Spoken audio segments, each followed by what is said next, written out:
Hello friends, welcome back to our channel explainer angel. Friends, आज मैं इस ड्रामे के पार्ट 3 का एक्सप्लेनेशन करने वाली हूँ। अगर आपने अभी तक इसके पिछले पार्ट्स को नहीं देखा तो जल्दी से जाएं उन पार्ट्स को देखें, फिर इस पार्ट को शुरू करें क्योंकि कहानी बहुत शानदार होने वाली है। तो चलते हैं एक्सप्लेनेशन की तरफ। तब तक आप चैनल को सब्सक्राइब कर बेल आइकन को प्रेस कर लें, जिससे कि आपको ऐसी शानदार कहानियाँ टाइम से मिलती रहें। कहानी वहाँ से शुरू होती है जहाँ से पार्ट 2 का एंड हुआ था। क्रीम विंडो से चांद को देखते हुए तन्हा टहलते हुए घूमने के लिए बाहर निकल पड़ती है, जहाँ पर उसकी मुलाकात लुआंग से होती है। अब वो लुआंग से कहती है कि कैसे वो यहाँ पर आ गई और किस हालात में वो लुआंग को मिली थी, जिस पर लुआंग कहता है उसकी गलती से क्रीम 200 साल पीछे आ चुकी है। अब वो ये भी बताता है कि सोलमेट को पाने के चक्कर में उसने नरुमित मंत्र का यूज किया था, जिसके बाद अचानक से बोट में वो आ गिरी।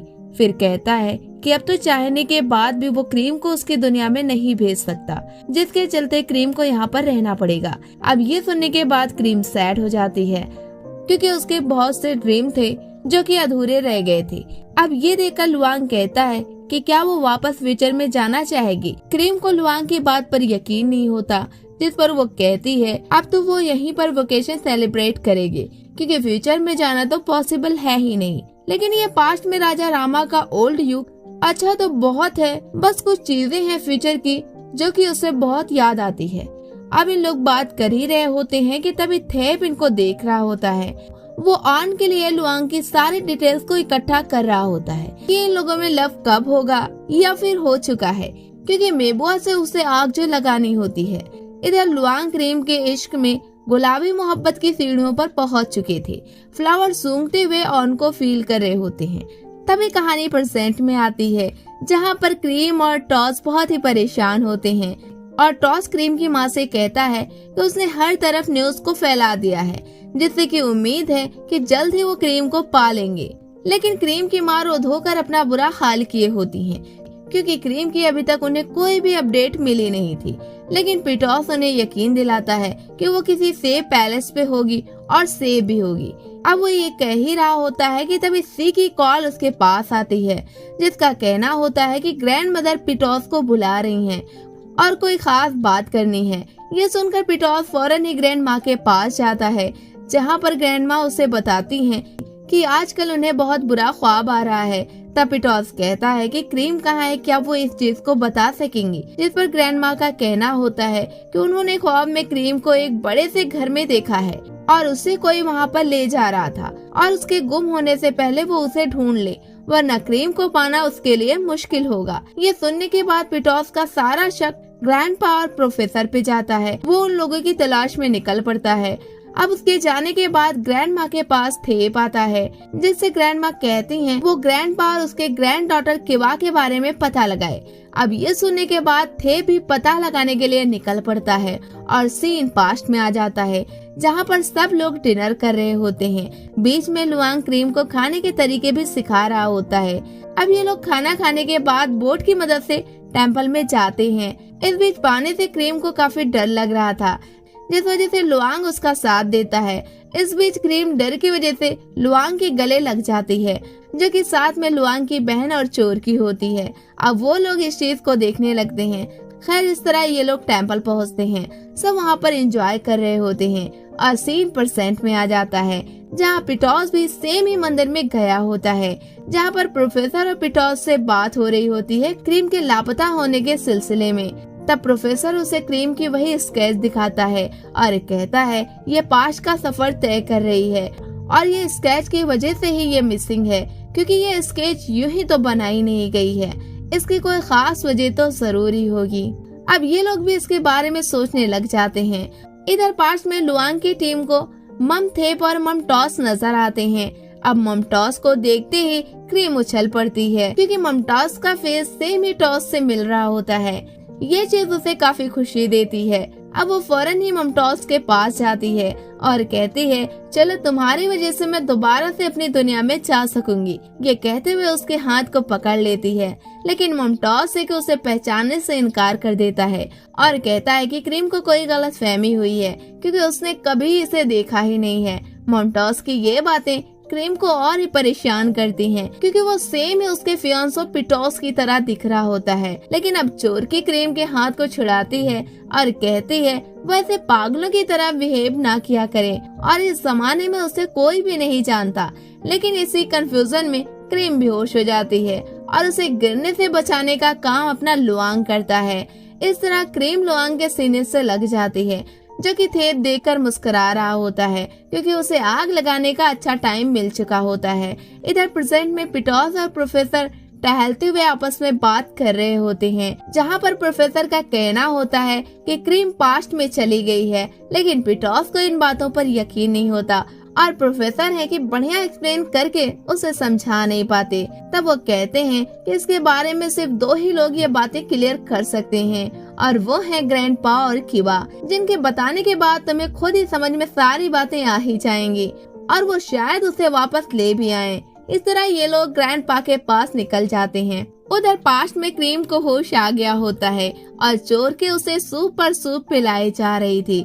तभी क्रीम कहती है कि ये सब क्या हो रहा है, तुम किवा के जैसे सेम ही हो, लेकिन तुम चोर की बनी यहाँ पर बैठी हो और मुझे जानती भी नहीं हो। सेम ऐसा ही पिटोस के साथ भी हो रहा है, जो कि यहाँ पर ममटोस बना बैठा है। वो मेरे फियांसो होने के बाद भी मुझे पहचान नहीं पा रहा। आखिर ये सब क्या चल रहा है? और ये 200 साल पिछला वक्त अगर चल भी रहा है तो फ्यूचर वाले बंदे यहाँ पर कैसे आ रहे हैं? और ये बातें हमें कहीं दोबारा से बेहोश न कर दें। तुम कितना भी सूप मुझे क्यों न पिला डालो, मेरी दवा सूप नहीं बल्कि मेरी दवा इन क्वेश्चन के आंसर हैं, जो कि तुम मुझे दे नहीं पा रही। क्या तुम सच में किवा नहीं हो? जिस पर चोर की कहती है कि हाँ ये सच है कि वो किवा नहीं है और वो चोर की है और ममटोस थेप का भाई है। फिर उनके पेरेंट्स के नाम भी बताती है। इस तरह फ्यूचर से उनका कोई भी कनेक्शन नहीं है। जिस पर क्रीम दोबारा से टॉस से मिलने की बात करती है, जिस पर चोर की मना करती है कि वो तो अच्छा बंदा है, लेकिन उसका भाई जो थेप है वो काफी खराब है और चोर भी है, जो कि स्मगलिंग का काम करता है। इस तरह उसके पास जाना ठीक नहीं होगा। चोर की ये बात सुनकर क्रीम समझ जाती है। अब मेबुआ को दिखाया जाता है, जो कि रो रो कर पूरे घर को सर पे उठाए होती है, क्योंकि उसका कहना होता है वो शादी करेगी तो सिर्फ लुआंग से, और इसी गम में होती है कि तभी थेप और पिटोस आकर मेबुआ के गम को और ही बढ़ा देते हैं और कहते हैं कि आजकल लुआंग बहुत ज्यादा ही ऑन को गले लगा रहा है। ये सुनने के बाद तो मेबुआ रोना धोना बंद करके घर की सारी चीजें तोड़ने लगती है और अपने फादर से कहती है कि वो फौरन ही लुआंग को घर बुला ले और शादी की बात को फिक्स करें। अब ऐसा ही होता है। मेबुआ के फादर लुआंग को घर बुलाते हैं और शादी की बात करने लगते हैं, जिस पर लुआंग की बोलती बंद हो जाती है। लेकिन मेबुआ के फादर कहते हैं ये मत भूलो कि तुम्हारे फादर की जान हमने ही बचाई है और बहुत सारे एहसान हमारे तुम पर हैं, जिस एहसान को याद करते हुए तुम इस रिश्ते से इनकार नहीं कर सकती हो। अब ये सुनने के बाद लुआंग को भी उनका किया सारा एहसान आज तक का याद आने लगता है, जिसके बाद वो मेबुआ से शादी करने के लिए इकरार कर लेते हैं। अब मेबुआ लुआंग की ये बात सुनकर खुशी में झूमने लगती है और बेवजह हंसे जा रही होती है। बाद में काफी अच्छा डिनर भी इन्हें कराया जाता है। लुआंग के सामने जितनी भी डिशेस होती हैं सब मेबुआ ने बनाई होती हैं। कई बार मेबुआ ने इस बात का इशारा भी किया कि ये सारी चीजें हमने बनाई है, हालांकि लुआंग को इस बात का यकीन नहीं हो रहा था। तब मेबुआ की माँ गवाही देती हैं कि हाँ मेबुआ ने ही बनाया है और इसी तरह तुम्हारे घर को बहुत ही अच्छे से संभाल लेगी। और ये सारी बातें मेबुआ बिना ही शर्माए सुन रही होती है और प्यार की नजरों से लुआंग को देख रही होती है। हालांकि ये शादी मेबुआ की तरफ से तो लव मैरिज होती है, लेकिन बनाया इसे अरेंज मैरिज जा रहा था। खैर अब खाना मुकम्मल होने के बाद ये लोग निकल पड़ते हैं। बोट में बैठने के बाद लुआंग का मेट कहता है कि ये आप क्या कर रहे हैं, मेबुआ से शादी क्यों कर रहे हैं जबकि आप उसे प्यार भी नहीं करते। जिस पर लुआंग का कहना होता है कि मेबुआ के फादर के बहुत सारे एहसान उन पर हैं, क्योंकि उन्होंने बैटल में उसके मरते हुए फादर को बचाया। तभी लुआंग के फादर ने उनसे कहा था कि हम अपने बच्चों की शादियां आपस में करेंगे। ऐसे में जब लुआंग के बड़े भाई की डेथ हो गई तो अब लुआंग को मेबुआ से शादी करनी ही पड़ेगी। ये सुनकर मेट कहता है तो आपकी सोलमेट ऑन का क्या होगा, जिसे मंत्रों से पढ़कर बुलाया गया है। जिस पर लुआंग कहता है कि उसे नॉनसेंस जैसी बातें नहीं करनी चाहिए। फिर कहता है कि वो जहाँ से आई है एक दिन वहीं पर चली जाएगी। तभी क्रीम और चोरकी को दिखाया जाता है, जो कि ये समझ चुकी होती हैं लुआंग को मेबुआ के घर इसीलिए बुलाया गया है क्योंकि लुआंग को क्रीम के पास आते किसी ने देख लिया और ये खबर मेबुआ को मिल गई, जिसके बाद क्रीम को लुआंग की बहुत ही ज्यादा फिक्र होने लगती है। इसीलिए वो लुआंग का वेट कर रही होती हैं। हालांकि रात के 2 बज गए होते हैं, लेकिन वो फिर भी लॉन में खड़े उसका वेट कर ही रही होती है और तभी यहाँ पर लुआंग मेड के साथ पहुँच जाते हैं। अब वो क्रीम को देखकर पूछते हैं कि इतनी रात में तुम यहाँ पर क्या कर रही हो। तब क्रीम कहती है कि वो उसका इंतजार कर रही थी, जिस पर लुआंग नाराजगी जाहिर करते हुए कहते हैं कि वो इंतजार क्यों कर रही थी। अब ये सुनकर वो कह देती है कि आपको मेबुआ ने क्यों बुलाया था, कहीं उसकी वजह मैं तो नहीं हूँ, इसी फिक्र में मैं जग रही हूँ। जिस पर लुआंग कहता है कि ऐसी कोई भी बात नहीं है। खैर लुआंग इसलिए क्रीम से नाराज होता है क्योंकि क्रीम ने ममताज को पीटॉस समझकर ऐसे खुश हुई थी जैसे कि वो उसका बॉयफ्रेंड हो। जिस पर क्रीम कह देती है उससे उसकी अरेंज मैरिज हो रही है, लेकिन वो प्यार नहीं करती, उसे तो वो बस भाई जैसा ही समझती है। जिसके बाद लुआंग को थोड़ा सा सुकून मिलता है। अब दोनों लोग प्यार से बातें कर ही रहे होते हैं कि तब इस सीन % में आ जाता है। यहाँ पर थेसिस के गुंडे ग्रैंडपा के घर में जाते हैं और उस घर से जो स्केच मिलती है उसे ग्रैंड माँ को लाकर थेसिस दे देता है। जिसके बाद ग्रैंड माँ उनके स्केच देकर कहती हैं इसी ने ऑन को दोबारा से पास्ट में भेजा है, कैसे भी करके वो ग्रैंडपा को उस तक ले आए।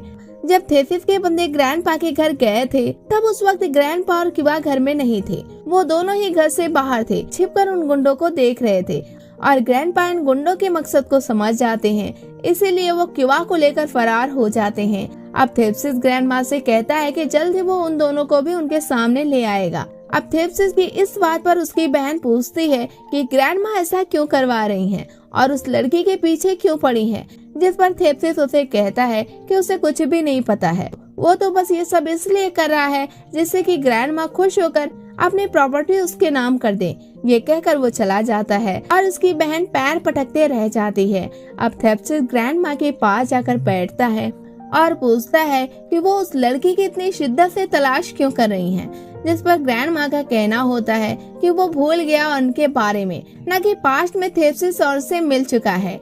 अब ये बात थेसिस को हैरान कर देती है। फिर ग्रैंड माँ कहती हैं कि ऑन वही लड़की है जिससे मम थेप शादी करना चाहता था, लेकिन लुआंग की वजह से ये नहीं हो पाया, तब से वो लुआंग का दुश्मन बन गया। फिर कहती हैं लेकिन ये सब बात तो तुम भूल गए हो, लेकिन मैं तुम्हें भूलने नहीं दूंगी, दोबारा से तुम्हें पास्ट में भेजूंगी और फिर से तुम ऑन से प्यार करोगे और उसे इस बार जाने मत देना। जिसके बाद थेसिस ऑन के स्केच को देखता है, लेकिन ग्रैंड माँ की बातों की वजह से उसके माथे पर पसीने आ रहे होते हैं। अब कहानी पास्ट में जाती है जहाँ पर क्रीम बढ़िया से डिश रेडी करती है, इस तरह सारे मेट्स को आराम भी देती है। अब उसके बाद सभी लोग मिलकर खाना खाते हैं। लुआंग और उसकी माँ को क्रीम का बनाया हुआ खाना बहुत ही अच्छा लगता है, जिसके बाद क्रीम के लिए उनके दिल में मोहब्बत और ही बढ़ जाती है। इस तरह क्रीम अब तक सबकी लाडली बन चुकी थी।